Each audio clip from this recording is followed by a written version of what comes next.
Hey guys, it's me Maxon again, and I know it's been a while, guys, since I last uploaded any videos on my channel. But as you can see, the situation in the world, and I think the last video was the New Year's resolution of 2019, which is a very long time ago. I think about a year now.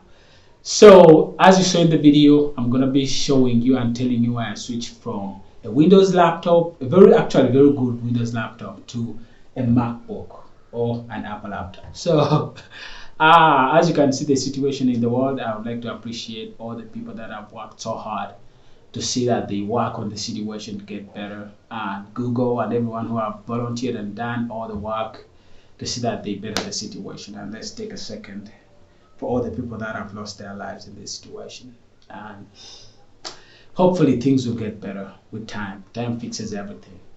So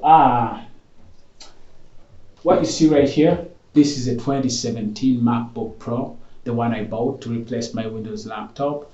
So I've been using it for about almost 3 weeks now. I think it's 3 weeks now. And what it replaced, what I used to have, was the Sony Vaio Z Flip. It was a Windows Touch laptop, and it's actually what's powering this screen right here. It's the computer you see right here. I really love this machine. It disappointed me at some point, but we'll get to that. So if you didn't know, like for the past 2 years, I've been running the Hackintosh. That's a laptop that runs Mac OS, and it was an i7 with a GTX 1050 Ti. It was a moderate or powerful computer, but compared on what I was doing it for, it was a powerful machine because it was basically web graphics design. It was very sufficient. And occasionally gaming, because I like playing FPS games. Like I've played all of Call of Duty games, and they're great. So that's what I was using. I was using macOS all the time, so that was a very huge incentive for me to get a MacBook, because I liked how macOS works. Like it was my daily driver, so I kind of needed the OS because that's what I was used to. That's what I was using. So let me first, I don't want to pull out this computer laptop, but I don't know if you can see it from here. I feel like I would have to do this. So let me just take it out. So I don't know if you can see it right here. It's a Z Flip. It actually has a very good build quality.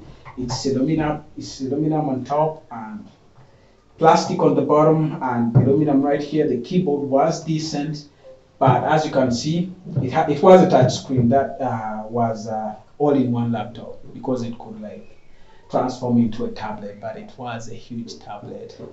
I can't hide that. I've never used it as a tablet because it was gigantic and it would get hot. It didn't make a lot of sense.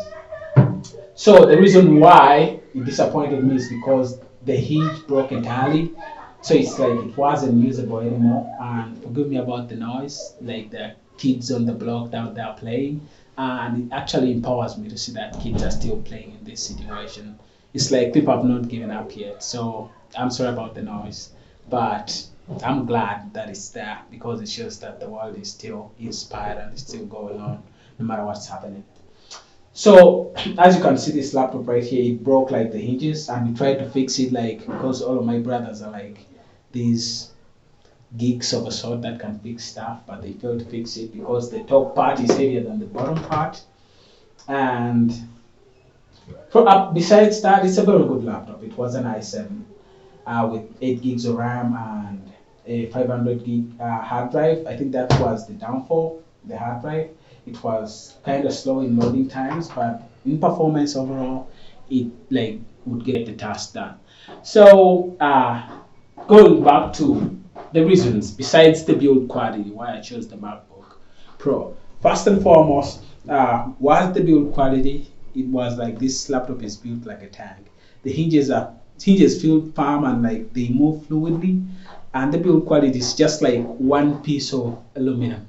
That's all together, no flex or anything anywhere. Just feels unless you break its screen, it's gonna stay there forever. The trackpad, just speaks for itself. It's a humongous trackpad. Actually, never used a MacBook trackpad before because this is my very first MacBook, and that one was good. It had the gestures, but this is just excellent. It's perfect. It's like the holy grail of trackpad. And besides that, the keyboard is decent, but I think the MacBook Pro's keyboard is better than the Z Flip's keyboard. And the screen, this is a way better screen than even my main LCD screen here. And this screen was actually IPS as well. I think they're on par, but the MacBook wins by a fraction. And besides that is the operating system. It's just that I'm used to working in macOS so much. I know the gestures. It's like it comes easy to me than Windows. Windows, I just go there to play games mostly. And macOS is just like has a lot of features by default, because in my line of work, I work with PDFs a lot, and I really appreciated that macOS supports it by default, so that I don't have to install any third-party software and be able to work with PDFs. And it's just some simple itty-bitty stuff, but I could make another video for that if you want to see. I could do a comparison between Windows and macOS, and why I chose macOS over Windows to be my daily driver, besides the hardware, because this is not a powerful laptop at all, and I could feel that working with it, being that I'm from a Hackintosh i7, which had like a GTX 1050 Ti. So with this, I feel like it works, but it could be better, because this is an i5 edition that has 8 gigs of RAM and 256 SSD. So it gets the task done. But what like hurts me the most is the screen rear stand, because I put it on like more space, but it's still like I'm just used to working on a 4K screen, so it's very, very, very, very hard for me to do like serious work on this. But this my main desktop died, and my Z Flip broke as well, so it can only run this monitor 30 Hz, and that's a pain to work on. So I just work on my laptop until my Z800 arrives. So I ordered a workstation which is going to be arriving, and I'll be making that video. So hit that subscribe button to see the unboxing of the Z800, which has I think 48 gigs of RAM and I think two 12-core processors. No, two 6-core processors, yeah. So that's like 12 cores and 24 threads. So I want to like put it to the test. I'm gonna try to Hackintosh it. So subscribe on that button. If hit the subscribe button, sorry, if you wanna get to see those videos.